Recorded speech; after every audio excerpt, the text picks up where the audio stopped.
Hello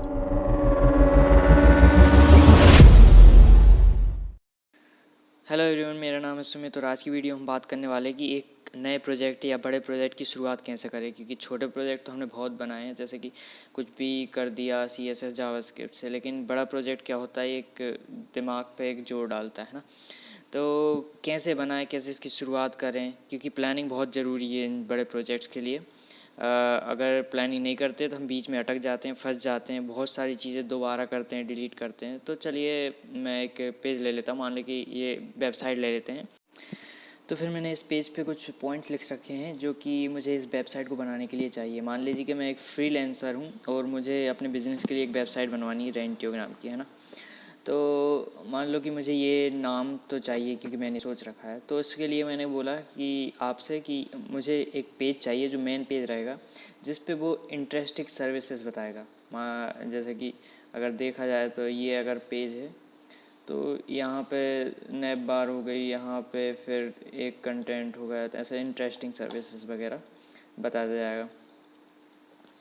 और मुझे एक नियर बाय सर्विस चाहिए। उसके बाद मतलब ये सेक्शन है, अलग अलग सेक्शन 1 हो गया और सेक्शन 2 हो गया, ये ऐसे इस टाइप का, है ना।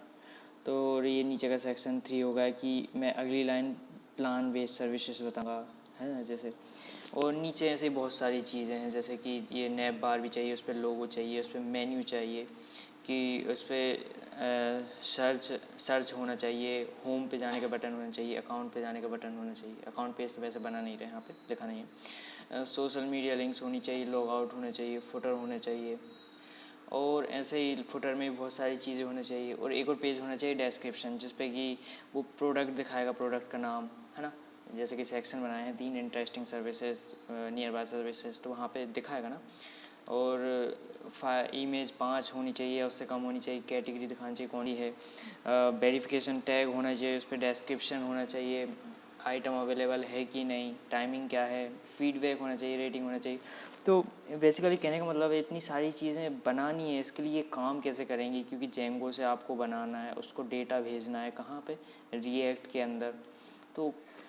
तो मेरे कहने का मतलब है कि ये सब कैसे होगा। मान लो कि अगर फीडबैक देना है किसी एक सर्विस पे, है ना, एक सर्विस अब फीडबैक भी सेव करेगा, फीडबैक्स, और किसने फीडबैक भेजा है या किसने रेटिंग भेजी है, तो किसने भेजी है, क्योंकि अगली बार वो रेटिंग फिर से ना कर पाए उसी यूज़र नेम से। तो ये चीज़ें बहुत सारी देखनी पड़ती कि बैक एंड में चल क्या रहा है। तो फ्रंट एंड तो भाई क्रिएटिविटी है कि दिखाना यहाँ से कर लिया, लेकिन बैक एंड के लिए भी दिमाग लगाना पड़ेगा कि ये चीज़ें काम कैसे करेंगी। तो पहली चीज़ तो मैं बता दूं कि जब डेटाबेस होता है ना, पहले तो कंप्यूटर में चीज़ें सारी 0 1 पे चलती हैं। उसके बाद जब सेव होती है ना डेटाबेस में चीज़ें, तो वो टेबल की फॉर्म में होती हैं। जैसे अगर अपन कुछ भी बनाएंगे ना, तो वो टेबल के फॉर्म में होगी। मैं अभी बताने वाला हूँ एक टेबल निकाल के। तो जैसे कि यहाँ पे यूज़र नेम क्या है, तो यहाँ पे नेम हो जाएगा, यहाँ पे वगैरह वगैरह। तो मान लो कि भाई एक सर्विस टेबल बना दी, उस पर एक कॉलम होगा फीडबैक। तो फीडबैक के अंदर अब यूज़र नेम भी सेव करना है, तो वो कैसे करोगे। हम जेंगो से और रिएक्ट की मदद से वेबसाइट बनाने वाले हैं। तो क्या होता है, जेंगो में टेबल के फॉर्म में डेटा सेव होता है। यूजर टेबल है ना, पहले से बनी होती है, उस जिसके अंदर क्या होता है, आईडी बाय डिफ़ॉल्ट होता है, मतलब ये पूरी टेबल बाय डिफ़ॉल्ट होती है। तो जो नेम होता है उसके अंदर फर्स्ट नेम होता है, लास्ट नेम होता है, ईमेल एड्रेस, पासवर्ड, और 2 3 चीज़ें और होती हैं ना।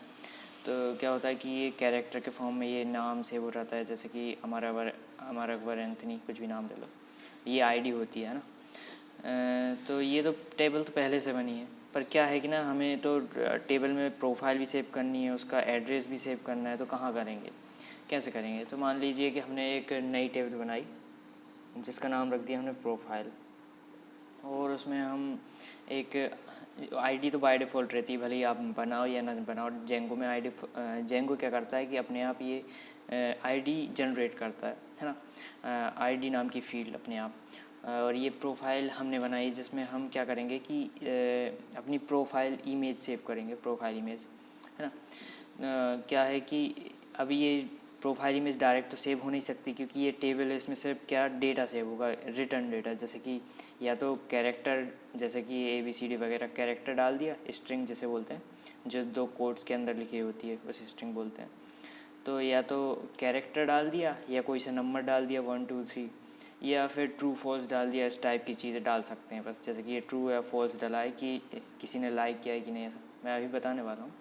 तो मान लीजिए कि हमने प्रोफाइल एक फ़ील्ड डाल दी, एक बैकग्राउंड फ़ोटो या इमेज डाल दी, उसका एड्रेस फील्ड डाल दी, फेवरेट सर्विसेज नाम दे दिया और लाइक्ड सर्विसेज, है ना। लाइक्ड सर्विसेज यहाँ ट्रू फॉल्स नहीं आएगा, बेसिकली गलत लिख दिया मैंने, वो अभी मैं बता रहा हूँ। तो क्या होगा कि जैसे ही हम वहाँ से साइन अप करेंगे तो हम वहाँ पे नाम भी डालेंगे, प्रोफाइल सब हर चीज़ डालेंगे, तो वो आके यहाँ पे सेव होंगी। लेकिन हमें कैसे पता चलेगा कि ये यूज़र का डेटा ये वाला है, हमें कैसे पता चलेगा? तो इसके लिए क्या करेंगे कि हम ये दो टेबल को ज्वाइन कर देंगे, दो टेबल को मिला देंगे। कहने का मतलब ये है कि इस फील्ड में वो एक और आईडी बन जाएगी आखिरी में, जो क्या करेगा कि जो ये वाली आईडी सेव करेगा, ये है ना, इधर पे आखिरी में जाके, जिससे क्या होगा कि ये अमर है ना, ये इस प्रोफाइल को एक्सेस कर सकता है, इस प्रोफाइल को, है ना, यहाँ से, क्योंकि ये दोनों जुड़ी हैं। दो टेबल जोड़ सकते हैं, ये जेंगो में होता है। जब पढ़ेंगे ना तो मैं हर चीज़ बताऊंगा। जेंगो में क्या है, हर डेटाबेस में होता है कि हम दो टेबल को जोड़ सकते हैं। हर में तो नहीं होता, जो रिलेशन डेटाबेस होते हैं उनमें होता है, नॉन रिलेशन में नहीं होता। तो बेसिकली और कितनी टेबल बनेंगी ये भी ज़रूरी, क्योंकि मान लो कि सर्विसेज टेबल बना दिया आपने, और उसमें भी आईडी है, नेम है, डिस्क्रिप्शन है, फीडबैक यहाँ पे आ जाता है। तो फीडबैक क्या हुआ कि फीडबैक में भाई डेट भी होगी कि कितनी डेट को ये फीडबैक दिया गया, और डेट के साथ यूज़र नेम भी होगा कि किसने ये फीडबैक दिया है ना। ये तो होगा भाई कि ये जिसकी आईडी 1 है उस पर फीडबैक डला है, मान लो कि चेयर डली उस पर फीडबैक है कि अच्छी चेयर है ना। लेकिन उस किसने फीडबैक, किसने, कौन था वो यूज़र नेम, क्योंकि हम इसमें टेबल तो सेव नहीं कर सकते ना, एक ही डेटा सेव कर सकते हैं यहाँ पे। तो हम क्या करेंगे, एक नई टेबल बनाएंगे इसके लिए, जैसे कि यहाँ पे दिख रही होगी, फीडबैक नाम की टेबल बना दी, जिसमें कि आईडी तो वो बाय डिफ़ॉल्ट रहेगी जेंगो की मदद से। हमने उसमें दे दिए यूज़र नेम, फीडबैक, और एक और दे देंगे डेटा, डेट फील्ड दे देंगे कि जो डेट सेव करेगा यहाँ पे। तो यहाँ पे हम उन, तो इस टेबल को है ना, इसके अंदर इसकी आईडी दे देंगे, है ना। इसको करने की ज़रूरत नहीं है, बेसिकली हम जब बोलते हैं ना, ज्वाइन करते हैं टेबल को, वहाँ पे लिख देते हैं, एक कमांड होती है, ऐसा समझ लीजिए। तो क्या होता है कि वो अपने आप फिर सेव करने लगता है। मान लीजिए कि जिसने भी फीडबैक दिया वो सेव यहाँ होगा, लेकिन रिप्रेजेंट यहाँ करेगा कि इस पे सेव हुआ है, इस फील्ड पे बेसिकली। तो ऐसे ही फिर क्या होगा कि लाइक भी होगा भाई। मान लो कि फीडबैक में फीडबैक का लाइक होगा या इसका लाइक होगा, तो इसके लिए भी तो जिसने लाइक किया है। अब यहाँ पे क्या बात हो रही है, यहाँ पे एक कैरेक्टर नहीं रख रहा है, या एक यूज़र नहीं होगा जो लाइक करेगा एक सर्विस को। यहाँ पे बहुत सारी यूज़र होने वाले हैं इस पोजीशन पे सिर्फ। तो पूरी की पूरी मान लो कि बहुत बड़ी टेबल यहाँ पे सेव होने वाली है। तो उसके लिए क्या है ना, जो इसको भी कनेक्ट करेंगे यूज़र टेबल से, तो उनको यहाँ पे उनकी आईडी डालेंगे, बेसिकली उन यूज़र्स को डालेंगे जिसने इसको लाइक किया है, और जो डिसलाइक करता है, मतलब जो लाइक को हटा देता है, उस यूज़र को यहाँ से हटा देंगे। तो समझ में आ रहा होगा कि कितना, मतलब बेसिकली कितना इम्पोर्टेंट है पहले टेबल को स्ट्रक्चर करना, कि कहाँ से क्या चीज़ होगी, क्यों होगी, कैसे होगी, वगैरह वगैरह। तो इतना सा देख लिया है, ये तो बेसिक सी चीज़ें हैं। तो चलो आगे और चीज़ें देखते हैं। बेसिकली हमने अभी देखा कि हम डेटाबेस को स्ट्रक्चर कैसे करते हैं, लेकिन सबसे मेन चीज़ यहाँ पे आती है कि वेबसाइट के 4 पार्ट होते हैं। जब भी हम किसी दूसरे के लिए वेबसाइट बनाते हैं ना, तो हम कभी भी डेटाबेस से यूज़ शुरू नहीं करते हैं। हम शुरू करते हैं यूएक्स या यूआई डिज़ाइन से। क्यों करते हैं? पहली बात, ये होते क्या है, यूआई डिज़ाइन क्या मतलब होता है कि तुम्हारी वेबसाइट दिखेगी कैसे बिल्कुल बनने के बाद।